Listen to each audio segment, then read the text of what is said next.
Hello friends, నమస్కారము. 15:15:15 rule చాలా popular. ఈ పాపులర్ రూల్ ఎక్కడో ఏదో కొన్ని ఫ్లాస్ ఉంటాయి. సో ఈ పాపులర్ ఇన్వెస్ట్మెంట్ స్ట్రాటజీ ఫ్లాస్ ఏంటి, తప్పులు ఏంటి, ఎక్కడ మనం ఈ పర్టికులర్ ఫ్లాస్ నుంచి మనం దూరం ఉండాలి అనే పాయింట్ మనం ఇక్కడ అర్థం చేసుకుందాము. అందరికన్నా ముందు ఈ 15:15:50 రూల్ అంటే ఏంటి? మొదటిది, ప్రతి నెల నేను 15,000 ఎస్ఐపి స్టార్ట్ చేశాను. 15 years దాకా నేను ఎస్ఐపి కంటిన్యూ చేస్తున్నాను. నా ఇన్వెస్ట్మెంట్ నుంచి నాకు 15% యాన్యువల్ రిటర్న్ నా ఫండ్స్ నుంచి నాకు రిటర్న్స్ వస్తాయి. సో ఓవరాల్గా ఈ మూడు నేను యాజ్ ఇట్ ఈస్ కంటిన్యూ చేస్తే నా 1 CR టార్గెట్ నేను రీచ్ అవుతాను ఇన్ నెక్స్ట్ 15 years లో. సో ప్రామిస్, ఈ పర్టికులర్ స్ట్రాటజీ ఏ ప్రామిస్ చేసిందంటే, నేను పెట్టుబడి పెట్టింది 27 లక్షలు 15 సంవత్సరాల్లో. దీని నుంచి నాకు వచ్చిన రిటర్న్స్ 73 లక్షలు. ఇది కంప్లీట్లీ ప్రాఫిట్, అది కూడా కంపౌండింగ్ తోటే జరుగుతుంది. ఫైనల్ అవుట్కమ్ చూస్తుంటే అది ₹1,00,00,000 ఇచ్చింది. ఇక్కడ గ్యారంటీ ఇవ్వడం ఉంటుందా? So answer no. సో ఇది గ్యారంటీ కాదు, ఒక ఎక్స్పెక్టెడ్ నంబర్ అవుట్కమ్ అనేది మనం చెప్పుకోవచ్చు. సో ఈ పర్టికులర్ అజంప్షన్లో మొదటి ఫ్లా. సో ఈ పర్టికులర్ రూల్లో ఫస్ట్ ప్రాబ్లం ఏంటి అనేది మనం చూసుకుంటే, 15 years consistently year on year 15 years ఇవ్వటం పాసిబలా? సో అది పాసిబుల్ కాదు అనేది మనం ఇక్కడ చూస్తాము. అది ఎందుకు మార్కెట్ కన్సిస్టెంట్లీ 15% ఇవ్వలేదు, సో అది ఎందుకు అనేది తర్వాత చూద్దాము. సో కార్డియోగ్రామ్ అనేది మీరు చూస్తుంటే మార్కెట్స్ అప్స్ అండ్ డౌన్స్ జరుగుతుంది, స్ట్రైట్ లైన్ గా వెళ్ళదు. Plus last 15 years rolling return Nifty 500 చూసుకుంటే అంటే అది హార్డ్లీ 15% మనకి కన్సిస్టెంట్లీ రిటర్న్ ఇవ్వలేదు. సో ఒక bad market cycle complete planning అనేది డిస్టర్బ్ చేసుకోవచ్చు. సో మీరు ఏ సంవత్సరం అనుకుందాము, ఇవాళ ఫస్ట్ ఇయర్ 15th year దగ్గర మనం రీచ్ అవుతున్నాము. 14th year అనుకుందాము, ఒక బ్యాడ్ మార్కెట్ డే మనం చూసుకుంటే కంప్లీట్లీ పోర్ట్ఫోలియో మనం డిస్టర్బ్ అయిపోతుంది. సో ఈ అజంప్షన్ అనేది చాలా చాలా క్రూషియల్ అనేది మనం చెప్పుకుంటాం. సో రియాలిటీ ఏంటి? సో రోలింగ్ రిటర్న్స్ చూస్తున్నాం కదా, సో అది కన్సిస్టెంట్లీ 15% ఇవ్వటం పాసిబుల్ కాదు. సో కొన్ని మ్యాసివ్ ఫాల్స్ మనం చూసాము హిస్టరీలో. 2008-9 50% దాకా మార్కెట్ ఫాల్ అయింది. 2020లో కోవిడ్ పాండమిక్ క్రాష్ వల్ల కూడా మార్కెట్లో చాలా సివియర్గా డిప్ మనం చూసాము. మార్కెట్ వాలటిలిటీ ఉంటానే ఉంటుంది. సో కాన్స్టెంట్ మార్కెట్ వాలిటీ అంటే కాన్స్టెంట్, దాంతో మనం మార్కెట్లో ఎగ్జాక్ట్ ప్రెడిక్షన్ అనేది మనం ఇవ్వలేము. సో ఒక సంవత్సరం 20% రిటర్న్ వచ్చింది, ఇంకొక -6% మనకి మన పోర్ట్ఫోలియో డౌన్ ఉంటుంది. సో యావరేజ్గా 15% మన అజంప్షన్ కరెక్టా అనేది మనం క్వశ్చన్ అడగాలి. సో రెండో పాయింట్ ఇక్కడ తెలుసుకోవాల్సింది ఏంటంటే, 15% రిటర్న్ అది ఒక రేరిటీ అనేది మనం చెప్పుకోవచ్చు. So mutual fund specifically equity కేటగిరీలో వెళ్తుంటే 10 to 12%, లార్జ్ క్యాప్ పోర్ట్ఫోలియోతో ఉంటే 10 to 12%, మిడ్ క్యాప్ ఉంటే 12 to 14%, ప్లస్ 15% ఫోర్స్ఫుల్లీ ఒక ఇన్వెస్టర్కి ఎక్సెసివ్ రిస్క్ తీసుకోవాల్సిన సిచ్యువేషన్ వచ్చింది. ఇది మనం పోస్ట్ ట్యాక్స్ గురించి మాట్లాడుకుంటున్నాం ఫ్రెండ్స్. పోస్ట్ ట్యాక్స్ అప్రాక్సిమేట్లీ మనం ఎంత పర్సెంటేజ్ మనం రిసీవ్ చేసుకుంటాము. సో 15% అంటే డెఫినెట్లీ లార్జ్ ఇంకా మిడ్ క్యాప్ మన పోర్ట్ఫోలియోలో తక్కువ ఉండాలి. దీని కాకుండా వేరే పోర్ట్ఫోలియో మనం డిసైడ్ చేసుకోవాల్సిన అవసరం వచ్చింది. సో 3 ఫ్లాక్ వచ్చేసాము. ఇది ఒక రిస్క్. ఆ రిస్క్ ని నేను గ్యారంటీడ్గా నేను ఎక్స్పెక్ట్ చేసుకుంటున్నాను. ఒక స్మాల్ క్యాప్ పోర్ట్ఫోలియో నేను క్రియేట్ చేసుకుంటే ఆ పోర్ట్ఫోలియో నుంచి ఖచ్చితంగా నాకు 15% గ్యారంటీగా రిటర్న్ వచ్చిద్దా అనేది అనుకుంటుంటే ఊహల్లో బతుకుతున్నాం ఫ్రెండ్స్. మన పోర్ట్ఫోలియోలో హై రిస్క్, హై వాలటిలిటీ, కానీ గ్యారంటీడ్ రిటర్న్ ఉంటుందా మనం చెప్పలేము. So small cap underperformance often underperforms mid cap. అంటే ఎప్పుడైతే ఈ స్మాల్ క్యాప్ అండర్ పర్ఫార్మ్ చేసిద్ది, అది లార్జ్ క్యాప్ ఇంకా మిడ్ క్యాప్ పోర్ట్ఫోలియో కన్నా దారుణంగా ఫాల్ అవటం అవుతుంది. Our the entire portfolio. So ఒక ఇన్వెస్ట్మెంట్ అంటే మన క్యాపిటల్ లాస్ అది క్లియర్గా మనం అర్థం చేసుకోవాలి. సో కొన్ని సందర్భాల్లో అండర్ పర్ఫార్మెన్స్ అనేది ఎక్సెసివ్ రిస్క్ తీసుకోవటం వల్ల మన క్యాపిటల్ లాస్ అనేది కూడా మనం సివియర్గా ఫేస్ చేస్తాము. ఇన్ఫ్లేషన్ని మనం అస్సలు కన్సిడర్ చేయట్లేదు.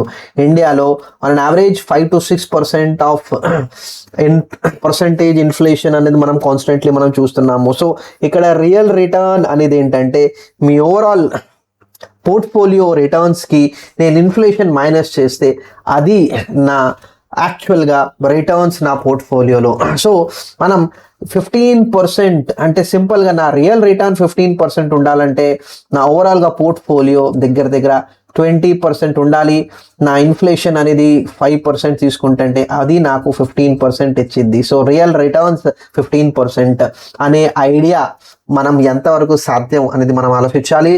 ప్లస్ ఇవాళ ₹1,00,00,000 15 days 15 years తర్వాత దాని ఓవరాల్గా పర్చేసింగ్ వాల్యూ చాలా తగ్గిపోతుంది. సో ఇన్ఫ్లేషన్ని కూడా మనం ఇగ్నోర్ చేయటం జరుగుతుంది ఈ పర్టికులర్ రూల్లో.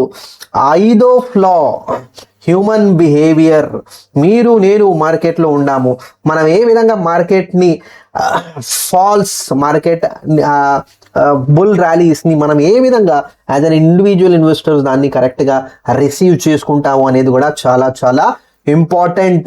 సో మనం ఎక్స్పెక్టేషన్ అనుకూలంగా పోర్ట్ఫోలియో లేకపోతే మనం ఫండ్స్ని స్విచ్ చేసేస్తాము. సో మనం ఓవరాల్గా ఇమోషనల్ ఇన్వెస్ట్మెంట్ వల్ల మన లాంగ్ టర్మ్ రిటర్న్స్ అనేది కూడా మనం డిస్టర్బ్ చేసేస్తాము. సో ఈ ఫండ్ పర్ఫామ్ చేయట్లేదు, మనం స్విచ్ అయిపోదాము, మనం వేరే ఫండ్కి వెళ్ళిపోదాము అని స్విచ్ చేసుకుంటా వెళ్తే అక్కడ పెద్ద మిస్టేక్ క్రియేట్ అవుతుంది మన ఎంటైర్ పోర్ట్ఫోలియోలో. సో యాక్చువల్ సినారియో ఏంటి? ఓవరాల్గా మన యాక్చువల్ రిటర్న్స్ 12% ఉంటాయి. 15% ఈస్ ఓవర్ అండ్ అబౌవ్ మనం చెప్పుకోవచ్చు ఇన్ ద పోర్ట్ఫోలియో. 15% తోటి ప్లాన్ చేసుకుంటే ₹1,00,00,000 రీచ్ అవుతాము. 12% తోటి నేను ప్లాన్ చేసుకుంటే 60 lakhs అవుతాను. ఓవరాల్గా నా ఓవరాల్ ప్లానింగ్లో షార్ట్ ఫాల్ 40% ఉంటుంది. అంటే అర్థం చేసుకోండి, యాక్చువల్గా ఆ రోజు వచ్చినప్పుడు నేను ఇంకా 40 లక్షలు షార్ట్ ఫాల్లో ఉంటాను. ఆ 40 లక్షల షార్ట్ ఫాల్ కోసం నేను బయట నుంచి లోన్ తీసుకుంటున్నాను. సో ఇక్కడ ప్లానింగ్ జరిగింది, కానీ అది కరెక్ట్ ప్రాసెస్, కరెక్ట్ ఎక్స్పెక్టేషన్స్ తోటి ప్లాన్ తీయటం జరగల. అది ఒక డ్రాబ్యాక్. ఆ సిచ్యువేషన్ వచ్చిన తర్వాత మనం చూస్తాము. సో ఫ్రెండ్స్, ఎక్స్పర్ట్ వ్యూస్ ఏంటి? ఎక్స్పర్ట్ వ్యూస్ ఏంటంటే ప్రతి ఒక్క రూల్ పర్ఫెక్ట్ కండిషన్ అనేది డిసైడ్ చేసుకుంటుంది. అది ఒక ప్లానింగ్ కాదు, అది ప్రొజెక్షన్. ఇది జరిగితే ఇది ఉంటుంది, అది జరిగితే అది ఉంటుంది. సో అలా ప్లానింగ్ జరగదు. మార్కెట్స్ ఫార్ములాస్ని రివార్డ్ చేయదు.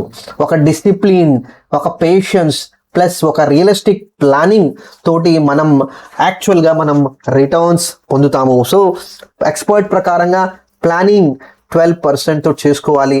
15%, 18%, కొంతమంది 20% కూడా ఎక్స్పెక్ట్ చేసుకుంటారు. కొంతమంది నాకు వచ్చి 20% రిటర్న్ రావాలి నా పోర్ట్ఫోలియోలో ఫర్ ద నెక్స్ట్ 10 years అనే ధీమాతోటి వస్తారు. అది మార్కెట్ ఎక్స్పెక్టేషన్స్ 20% తోటి వెళ్తున్నారు. చాలా rare vague planning. So rule మనకేం చెప్తుంది? సో రూల్ అనేది ఏంటంటే ఇది ఒక మోటివేషన్. యాజ్ ఎ ఇన్వెస్టర్ నేను ఒక ముందడిగా వేస్తాను. పవర్ ఆఫ్ కంపౌండింగ్ని మనం అర్థం చేసుకుంటున్నాము. డిసిప్లిన్ ఇంకా ఇన్వెస్ట్మెంట్ హ్యాబిట్ క్రియేట్ చేసిద్ది. ఒక స్టార్ట్ వెళ్ళిపోతున్నాము. ప్లస్ ఒక ఫండ్ నుంచి 15% యాక్చువల్గా రిటర్న్ రావటం అనేది చాలా రేర్. ఇది చాలా క్రూషియల్. ఎంతమంది తొందరగా అర్థం చేసుకుంటే అంత మంచిది అనేది నేను ఇక్కడ చెప్తాను ఫ్రెండ్స్. సో ఒక బెటర్ అప్రోచ్ ఏంటి? యాజ్ అ ఇన్వెస్టర్ మనకి 15:15:15 రూల్లో కొద్దిగా తప్పు కనిపించింది. ఆ తప్పుని మనం ఎలా సరిదిద్దుకోవాలి? సో ఫస్ట్ మన planning 10 to 12% post tax return తోటి మనం ప్లాన్ చేసుకోవాలి. రెండోది మన గోల్స్ని మనం ఇన్ఫ్లేషన్ తోటి కూడా మనం యాజ్ క్యాల్కులేషన్ మనం చేసుకోవాలి. మనం ఇన్కమ్ పెరిగినప్పుడు మనం ఎస్ఐపి పెంచుకోవాలి అనే ఆలోచన మనం ఉండాలి. 4వ పాయింట్ మన రిస్క్ టాలరెన్స్ అనుకూలంగా మనం ఫండ్ సెలెక్ట్ చేసుకోవాలి. రిటర్న్స్ ప్రామిస్ ఏ ఫండ్ ఇవ్వలేదు, బట్ ఒక కన్జర్వేటివ్ ప్లానింగ్ తోటి మనం వెళ్తే అది పర్టికులర్ ప్రాసెస్ మనం క్లారిటీ ఇంకా అది కరెక్ట్ వే అనేది మనం చెప్పుకోవచ్చు. కంటిన్యూస్లీ రివ్యూ ఇంకా రీబ్యాలెన్స్ చేసుకోవాలి. సో పోర్ట్ఫోలియోని డిస్టర్బ్ చేయకుండా ఈక్విటీ, డెట్ ఎంత పర్సెంటేజ్ ఉంది, so large cap, mid cap, small cap ఎంత ఉంది, సో ఆ పర్సెంటేజ్ 30% ఉంది, ఇది 40% ఉంది, ఇది 30% ఉంది. సో ఈ 30, 40, 30 అనేది నేను కంటిన్యూస్లీ మెయింటైన్ చేసుకోవాలి. అది మనం చెప్పేది ఇక్కడ రీబ్యాలెన్స్. సో ఈక్విటీ డెట్ పర్సన్లో ఈక్విటీ 70, డెట్ 30% ఉంటే ఇది ప్రతి 1 year 2 yearsలో ఈ పర్సెంటేజ్ కాన్స్టెంట్లీ బ్యాలెన్స్లో ఉందా అనేది మనం ఇక్కడ పోర్ట్ఫోలియో రీబ్యాలెన్స్ గురించి మనం మాట్లాడుకుంటున్నాము. మార్కెట్లో మనం ప్రతి మార్కెట్ సైకిల్లో మనం ఇన్వెస్ట్మెంట్ చేసుకుంటానికి రెడీగా ఉండాలి. మనం మార్కెట్ అప్రోచ్ ప్రకారంగా, మార్కెట్ సిచ్యువేషన్ ప్రకారంగా మనం ఇన్వెస్ట్మెంట్ స్ట్రాటజీస్ కొన్ని మార్చుకోవాలి. సో రియలిస్టిక్ ప్లాన్ తోటి వెళ్ళాలి. ఇది ఒక గైడ్ లైన్స్ మాత్రమే, గ్యారంటీ కాదు. ఇది క్లియర్గా మనం అర్థం చేసుకోవాలి బై దిస్ రూల్. సో ఈ పర్టికులర్ రూల్ తోటి మనం ఏం నేర్చుకుంటున్నామంటే, ఈ వీడియో తోటి మనం ఏం నేర్చుకుంటున్నామంటే, మార్కెట్లో అన్ప్రెడిక్టబిలిటీ, రేపు ఏం జరిగిద్ది అన్నది క్లియర్గా చెప్పలేము. ఒక ప్రాపర్ అజంప్షన్స్ తోటి ముందుకెళ్ళాలి. మార్కెట్ ఫ్లెక్సిబిలిటీ అనుకూలంగా మనం అడాప్ట్ చేసుకోవాలి. డిసిప్లిన్ చాలా చాలా important for wealth creation. Magic నంబర్స్ని మనం చేయొద్దు. మనం ఒక కరెక్ట్ ప్రాసెస్, కరెక్ట్ వేగా మార్కెట్లో ఇన్వెస్ట్మెంట్ చేయాలి అనేది మనకి ఇక్కడ చెప్తుంది. హోప్ఫుల్లీ ఈ వీడియో కొద్దిగా క్లారిటీ మీకు ఇచ్చి ఉంటుంది. రాంగ్ రూల్స్, రాంగ్ డైరెక్షన్ తోటి వెళ్ళకుండా ఒక ప్రాపర్ వేగా ఇన్వెస్ట్మెంట్ చేసుకుంటే అది మీ వెల్త్ క్రియేట్ చేసిద్ది. అది ఆ గోల్ టార్గెట్ టైంలో మీరు పానిక్ అవ్వకుండా మీరు ఒక కరెక్ట్ వేగా ఆ గోల్ని ఎంజాయ్ చేస్తారు. సో ఈ వ్యూ తోటి ఈ వీడియో జరిగింది ఫ్రెండ్స్. ఇట్ వీడియోలో మీరు ఏదైనా నచ్చిపోయినా డెఫినెట్లీ మీరు మీ ఐడియాస్ కమెంట్స్ ద్వారా నాకు పెట్టండి. ప్లస్ ఎవరికైనా నాకు ఈ పర్టికులర్ నంబర్ తోటి మీరు వాట్సాప్ చేసుకోవచ్చు, ఆర్ ఎల్స్ ఈమెయిల్ కూడా పెట్టి మీ నీడ్స్, మీ రిక్వైర్మెంట్స్, మీ డౌట్స్ ఏదైనా ఉన్నా కూడా మీరు 1-to-1 డిస్కస్ చేసుకోవచ్చు ఫ్రెండ్స్. సో దీంతో ఈ వీడియో నేను సెలవు తీసుకుంటాను friends. Thank you very much.